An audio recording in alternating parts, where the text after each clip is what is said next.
here once again with the critical analysis of the poem A Thing of Beauty by John Keats. We have read the poem with detailed explanation of the text in our previous video. If you haven't watched that, please watch it to get a better understanding of the poem.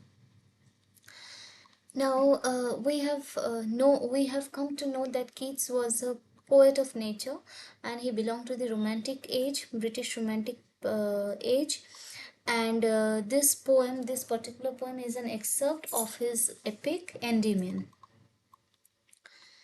So he talks about the fact that a thing of beauty is a joy forever. That means true beauty possesses an eternal quality, unlike unlike mortal material pleasure, that is transient material pleasure.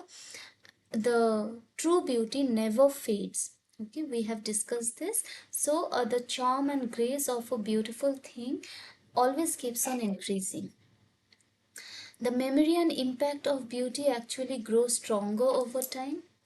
This is as if, just like how a bower keeps us cool and calm and refreshed when we are physically exhausted, similarly beautiful thing also uh, uh, resets our mind in a positive way when we are disturbed, right? So about our quiet for study, we have explained that this is an example of metaphor, and a very important question for you both. This is the metaphorical, shady, peaceful place under a tree. Beauty provides a psychological refuge for the mind to rest undisturbed. How does it heal? When we encounter a thing of beauty, the effect of that beauty keeps on increasing, right? And we tend to take shelter into that effect of beauty. Okay, it forms a bower quiet for us. It is a peaceful shady retreat for us. You can see this part is called bower. So as if a beautiful thing helps us or creates a safe shelter for us when we are feeling devastated. And hence, because of this safe refuge, we feel restored. It yields a sleep full of sweet dreams and health and quiet breathing. It restores our health, it restores our physical and emotional health. And how does it impact? It builds resilience. This restorative process gives us the strength to face the gloom of the following day. So this is how we have the strength to move on with our lives. And that is why whenever we are desperately sad and devastated, we try to cling ourselves to some shape of beauty. Okay, these are the negative images, negativities that the poet talks about: spite of despondence, inhuman dearth of noble natures, gloomy days, over darkened ways. The world is full of depression, severe lack of virtuous people, moral decay, unavoidable sadness that clouds the human soul. This is the meaning of Paul, that clouds the human soul, that covers the human soul. How can a shape of beauty or a beautiful thing restore us? Despite all these harsh realities and chaos, encountering the beautiful things lifts the veil of sorrow. This is Paul from our dark spirits. Okay, providing a counterbalance to despair and giving us reasons to live. So this is why we uh, flowery band to bind us to earth. This is how we are bound by the earth. Okay, see, this is what I was talking about. The flowery band anchor in this is a flowery band. So therefore every morrow are we reading a flowery band to bind us to earth. That means what? Please read this properly. The human spirit naturally wants to drift away into despondency or give up on life due to inhuman dearth of noble natures. However, every day we actively seek out beautiful moments. Here, these are given by flowers. We weave these moments together into a tether, that is, into the reed, a flowery band that anchors us to the world, giving us the courage and desire to keep living despite the pain. So we have discussed this, that whatever be the reasons, whatever depressing reasons there can be, even after that, despite that, every morning when we wake up, we try to surround ourselves, okay, surround ourselves with some form of beauty, so that we can keep on moving with our lives together. That is how the flowery band bind us to the earth. Then he gives a catalog of beautiful things. Okay, Keats list specific accessible elements of nature that act as flowery band.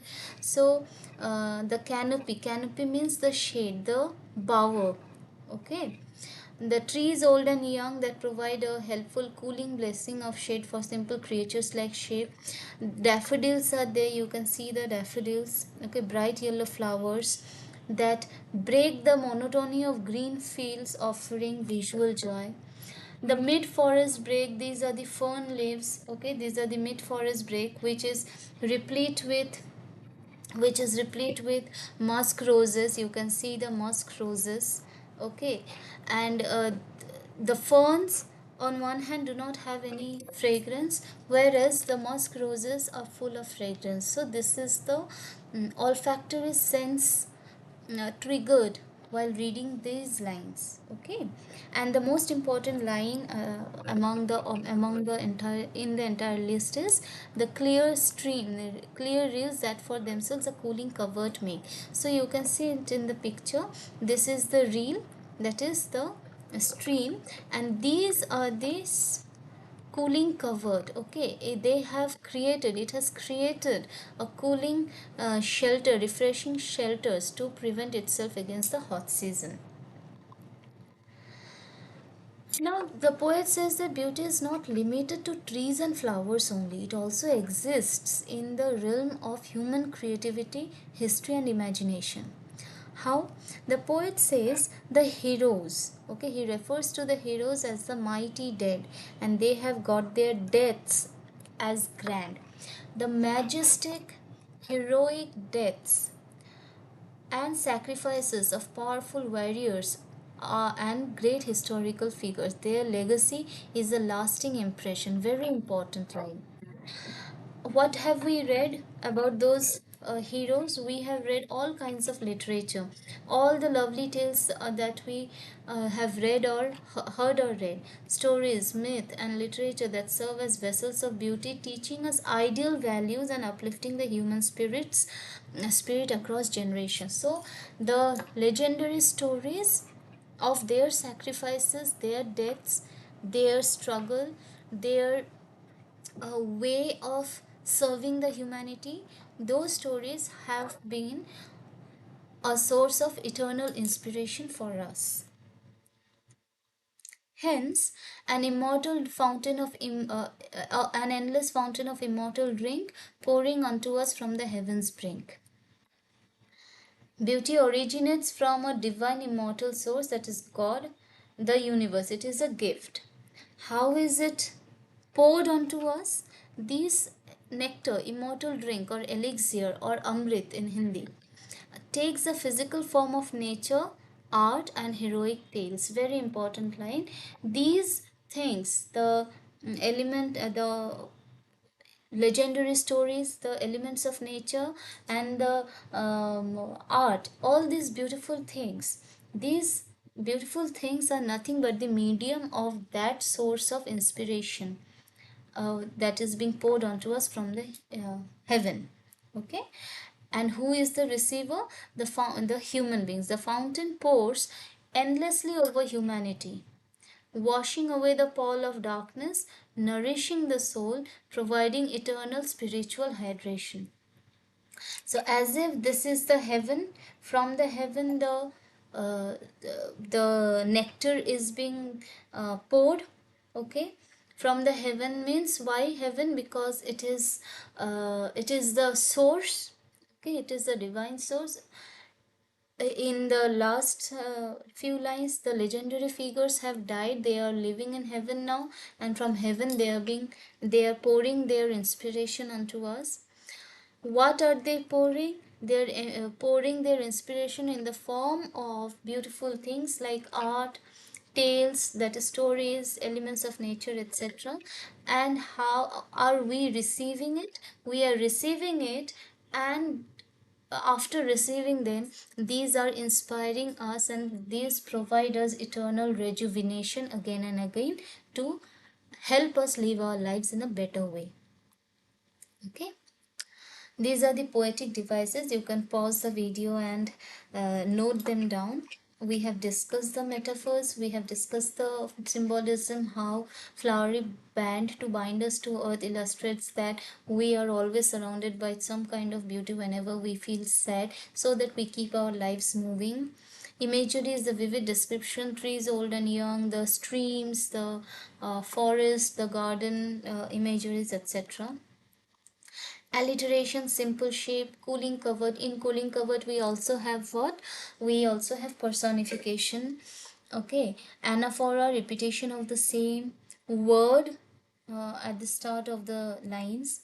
We have inversion.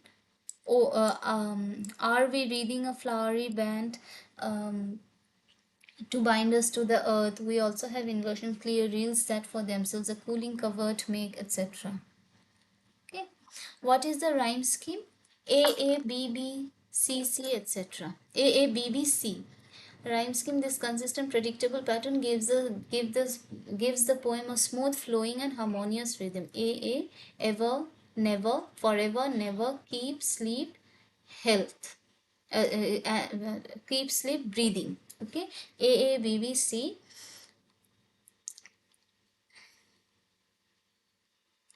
Physical nature, human imagination equals to eternal source of inspiration. Okay, Keats' genius is merging the physical and the metaphysical.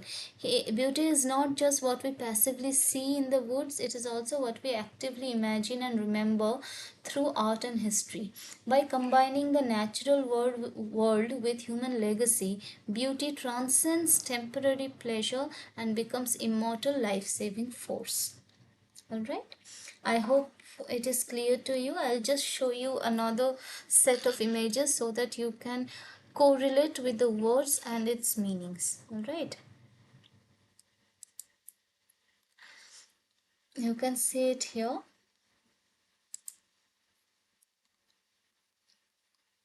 All things of beauty, they make our desperately hopeless places worthy to live in.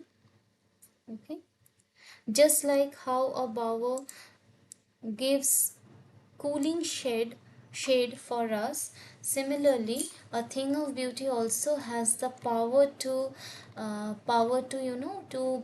restore our lives in times of depression and frustration. This is what reed is, or reed. Okay, we are always surrounding ourselves with many beautiful things so that we live our life in spite of the hardships and troubles.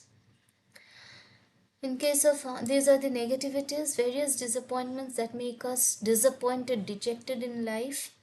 Okay, inhuman dearth of noble natures, that is, the world is becoming devoid of virtuous qualities, right? Virtues or good values, jealousy, greed, lust, selfishness, etc. So, whenever one is gloomy or desperate, that is also a negativity. We adopt the illegal and unethical practices, that is unhealthy and overdarkened ways that we adopt. All these things come into our lives. In spite of all these things, some shape of beauty has the power to remove our sadness. Okay, sun, moon, trees old and young, shade for the tired sheep, that is animals as well, the daffodils, the green garden, the reels, that is streams. These are the cooling covered, okay, that they make for themselves. The poet says a small stream grows bushes and shrubs on on its both banks to keep itself cool against hot sun. Okay, all these things, musk rose, the fern leaves, all these things are there. Although this is a contrast, very beautiful contrast. Normally ferns do not bloom, but musk rose, when it blooms, it adds color and fragrance as well. Now along with that, poet also tells us that we the about the legendary figures. Now this is also an imagery taken from the Greek mythology, where they believe that the virtuous heroes, after they have died, they go to an island. In our culture we say that heaven, swarg, right? In they believe that they go to an eternal island, which is called Elysium. Okay, this concept made the Greek of classical times console themselves when they lose a great hero of their times. So, when a great hero passes, people feel orphaned or depressed. In order to cheer their spirits, they live that the heroes are living happily in that beautiful island. Okay, so stories old and new make all happy as they fill our hearts with pure imagination and great values and feelings, and give us the necessary relief from the everyday monotonous routine and enrich us. Poet compares the beautiful things to elixir, that is immortal drink, which is believed to have the property of making one immortal. This is the very important explanation of the metaphor. Just like elixir, the divine drink makes gods immortal, the beautiful things around us make us love our life and we cling to life on earth. Beautiful things are like heavenly fountain of elixir that overflows from the brinks of heaven, a clear indication that the Almighty wants man to enjoy the beauty of the world and love his life. It is a divine plan to make a man happy. These are the poetic devices we have discussed this. All right. I hope the poem is clear to everyone. If there is any doubt, you can ask, you can comment, you can ask me in the class. No problem there. These videos are made to supplement your understanding outside the classroom. Whenever you are doing your own self study, you can just refer to the classroom videos. That is the explanation that are being uploaded here. Okay, so if any doubt, ask me during the class or anytime. Thank you, students.